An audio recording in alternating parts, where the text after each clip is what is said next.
Halo teman-teman, mari kita saksikan penjelasan metode numerik tentang metode bisection yang akan dijelaskan oleh kelompok 2. Jom jom jom. Baik, di sini saya akan mengenalkan Ajuar ada pemateri dan Novianti sebagai pemateri, Nurmala sebagai moderator dan pemateri, Anissa sebagai pemateri, Lilis sebagai pemateri, dan Ayudila sebagai pemateri. Definisi metode bisection yang akan dijelaskan oleh pemateri kita, Ajuar Sekarang kita masuk Effendi. pada definisi yang dimana definisi bisection adalah teknik numerik untuk menentukan dasar akar persamaan non-linear fx sama dengan 0 dengan cara membagi interval pencarian menjadi dua bagian secara berulang-ulang. Jika terdapat fx, suatu fungsi kontinu pada variabel tertutup dalam kurung a, b, sehingga demikian fa kali fb lebih kecil 0, maka terdapat paling sedikit satu c di dalam kurung a, b, hingga f m sama dengan 0. Dengan demikian fx sama dengan 0 memiliki paling sedikit satu akar persamaan di antara x sama dengan a dan x sama dengan b. Selanjutnya, algoritma metode bisection yang akan dijelaskan oleh Ayudila. Algoritma pada metode bisection, di mana pertama kita mencari definisi fungsi fx, akan mencari akarnya. Yang kedua, tetapkan perkiraan awal suatu interval titik A, titik B, di mana salah satu akar persamaan tersebut. Hitunglah FA dan FB. Akar berada dalam interval ini jika memenuhi FA dikali FB kecil 0. Selanjutnya, hitunglah titik tengah interval, yaitu M, di mana rumus M sama dengan A ditambah B dibagi 2. Selanjutnya, bandingkan nilai dari FA, FB, dan FM untuk memenuhi apabila akar terdapat dalam interval titik A, titik M atau titik M, titik B, di mana kita harus mencari hasil perhitungan nilai A, F, A, B, M, dan FA, FB, FM. Perhitungan selanjutnya yaitu mengubah definisi dari A atau B pada langkah 2 sebagai berikut. Yang pertama, jika FA dikali FB kecil 0, maka akar berada dalam interval titik A, titik B, gantilah B dengan M, maka A, M. Selanjutnya, jika FA dikali FB besar 0, maka akar berada dalam interval titik A, titik B, gantilah A dengan M, maka menghasilkan M, titik M, titik B. Selanjutnya, kondisi berhenti iterasi oleh Novianti. Baik, di sini saya akan menjelaskan kondisi berhenti, di mana kondisi berhenti lelaran atau ilustrasi dapat dipilih salah satu dari tiga kriteria berikut. Yang pertama, lebar selang baru A kurang B lebih kecil dari mu, yang dalam hal ini mu adalah nilai toleransi lebar selang yang mengurung akar. Yang kedua, nilai fungsi di hampiran akar Fm lebih kecil dari mu. Dalam hal ini mu adalah nilai yang sangat kecil mendekati 0.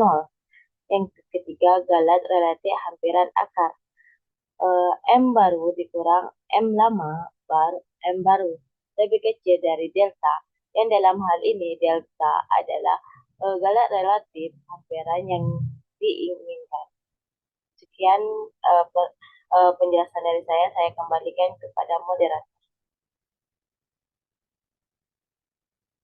Kasus penggunaan metode bisection yang dijelaskan oleh Lilis dan Anissa. Baik, di sini saya akan menjelaskan tentang kasus yang sering terjadi pada penggunaan metode bisection. Dalam kelompok kami menemukan 3 kasus. Dan saya akan menjelaskan 2 kasus. Kasus ketiga akan dijelaskan oleh teman saya. Nah, kasus yang pertama yaitu jumlah akar lebih dari 1. Di kasus ini, dalam satu selang ada lebih dari 1 akar. Nah, metode bisection biasanya cuma bisa fokus menemukan 1 akar saja. Jadi ada kemungkinan akar yang lain tidak terdeteksi. Karena itu, kita harus memilih selang yang lebih kecil supaya di dalamnya cuma ada 1 akar, jadi hasilnya lebih tepat. Nah, kasus yang kedua itu yaitu akar ganda. Kalau kasus akar ganda, metode bisection juga kurang cocok. Soalnya metode ini butuh adanya perubahan tanda di ujung-ujung selang. Sedangkan pada akar ganda, grafik cuma menyentuh sumbu X, bukan memotongnya. Jadi tandanya tidak berubah. Akibatnya, akar itu jadi susah ditemukan dengan metode bisection. Contohnya yaitu fx sama dengan x kurang 3 pangkat 2 sama dengan x kurang 3 per x kurang 3 mempunyai 2 akar yang sama yaitu x sama dengan 3. Oke, baik. Perkenalkan, sebelumnya nama saya Anissa Rusdianti. Nah, di sini saya akan melanjutkan penjelasan dari teman saya, yaitu mengenai kasus yang sering terjadi pada penggunaan metode bisection.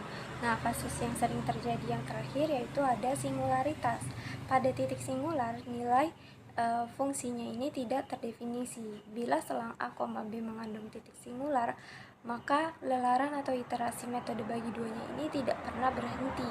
Penyebabnya adalah metode bagi dua ini dia menganggap bahwa titik singular ini sebagai akar, karena lelaran atau iterasinya ini cenderung konvergen, yang sebenarnya titik singular ini bukanlah akar, tetapi titik singular ini merupakan akar semu.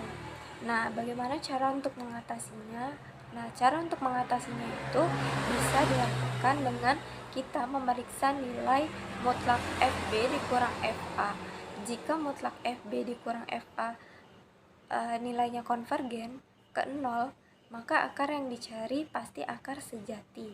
Tetapi jika mutlak FB dikurang FA nilainya itu divergen, akar yang dicari merupakan titik singular atau akar semu. Nah, pada setiap lelaran atau iterasi pada metode bagi dua, kita mencatat bahwa selisih antara akar sejati dengan akar hampiran itu tidak pernah melebihi setengah panjang selang saat itu. Nah, jadi saat kita mencari nilai selisih antara akar sejati dengan akar hampiran, nilainya itu tidak keluar dari setengah panjang selang saat itu. Contoh soal metode bisection yang dijelaskan oleh Anissa Rusdianti. Oke, baik. Selanjutnya ini kita masuk ke contoh soal. Nah, di mana pada contoh soal kali ini berbunyi, hitunglah salah satu akar dari persamaan pangkat 3 dengan fungsi fx sama dengan x pangkat 3 ditambah x pangkat 2 dikurang 3x dikurang 3 sama dengan 0 dengan batas interval yaitu 1,2. Lalu ceklah dengan galat 0,0001. Nah, penyelesaian dari soal tersebut bisa kita selesaikan menggunakan algoritma yang sudah dijelaskan oleh teman saya tadi. Nah, di mana langkah yang pertama yaitu kita definisikan terlebih dahulu fungsinya. Di mana tadi di soal sudah diketahui bahwa fungsinya itu adalah fx sama dengan x pangkat 3 ditambah x pangkat 2 dikurang 3x dikurang 3 sama dengan 0. Nah, yang kedua, kita tentukan batas intervalnya, di mana tadi di soal juga sudah diketahui bahwa batas intervalnya itu adalah 1,2.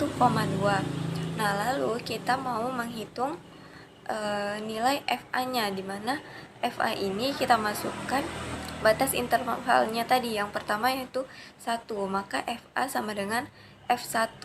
Lalu kita substitusikan ke dalam fungsi tadi, fungsi yang sudah kita definisikan, maka menjadi 1 pangkat 3 ditambah 1 pangkat 2 dikurang 3 dikali 1 dikurang 3 sama dengan minus 4 hasilnya. Lalu kita hitung nilai FB-nya, di mana FB-nya itu tadi sama dengan 2, maka F2 sama dengan, lalu kita substitusikan ke dalam fungsinya tadi, maka menjadi 2 pangkat 3 ditambah 2 pangkat 2 dikurang 3 dikali 2 dikurang dengan 3, hasilnya adalah 3. Lalu selanjutnya kita mau mengetahui FA dan FB ini memenuhi syarat yang mana. FA, apakah dia memenuhi syarat jika FA dikali FB kurang dari 0, ataukah FA dikali FB lebih dari 0. Lalu caranya itu kita kalikanlah nilai FA dengan nilai FB. Tadi nilai FB-nya itu sudah kita dapatkan, yaitu minus 4, dan nilai FB-nya yaitu sama dengan 3. Nah, maka min 4 dikali dengan 3 hasilnya adalah negatif 12. Karena nilainya ini negatif, berarti kan dia nilainya kurang dari 0, maka dia memenuhi syarat yang FA dikali FB kurang dari 0. Lalu kita mencari nilai tengahnya. Nilai tengahnya bisa dicari dengan rumus M sama dengan A tambah B per 2. Nah, A sama B-nya itu kita masukkan batas intervalnya tadi, yaitu 1 dan 2. Maka menjadi 1 tambah 2 dibagi 2 per 2. Nilainya, hasilnya adalah 1,5. Lalu, tadi kan sudah kita ketahui nih nilai FM-nya. Nah, setelah kita ketahui nilai tengahnya, kita substitusikanlah ke dalam fungsi yang awal tadi, maka menjadi 1,5 di pangkat 3 tambah 1,5 pangkat 2 dikurang 3 dikali 1,5 dikurang 3. Hasilnya adalah min 1,875. Nah, langkah selanjutnya itu kita ulangi iterasinya sampai tadi kan kita mau mengecek galatnya itu dengan galat 0,0001, maka kita ulangi lagi iterasinya hingga mendapatkan nilai yang mendekati dengan galat yang mau kita cek tadi, yaitu 0,001. Contoh soal menggunakan aplikasi Excel oleh Nurmalasari. Saya akan menjelaskan metode bisection dengan menggunakan aplikasi Excel. Nah, pertama kita cari fungsinya terlebih dahulu, lalu kita tentukan selangnya di antara 1 dan 2, kemudian galatnya 0,01. Nah, literasi pertama itu, terus kita buat A-nya, kita buat B-nya, kita cari nilai tengahnya, lalu FA, FB, FM dikali FB, lalu FM dikali FB, lalu FB dikali FM. Nah, kita tentukanlah galat dan penentunya. Lalu kita ulangin literasi yang kedua. Nah, kita mengulangi literasi kedua dengan cara, jika FA dikali FB itu lebih kecil dari 0, maka selang barunya yang awalnya A dan B maka menjadi A dan C. Lalu jika nilai FM dikali FB-nya itu nilainya lebih besar dari 0, maka selang barunya yang awalnya itu A, B, dia menjadi M dan B. Nah, kita ulangkan lagi sampai literasi ketika dia berhenti, ketika galatnya mendekati dengan nilai 0,01. Nah, jika itu mudah mendekati 0,1, maka pencarian kita menjadi terhenti. Nah, oke, itu saja. Terima kasih sudah menyaksikan. See you. Bye.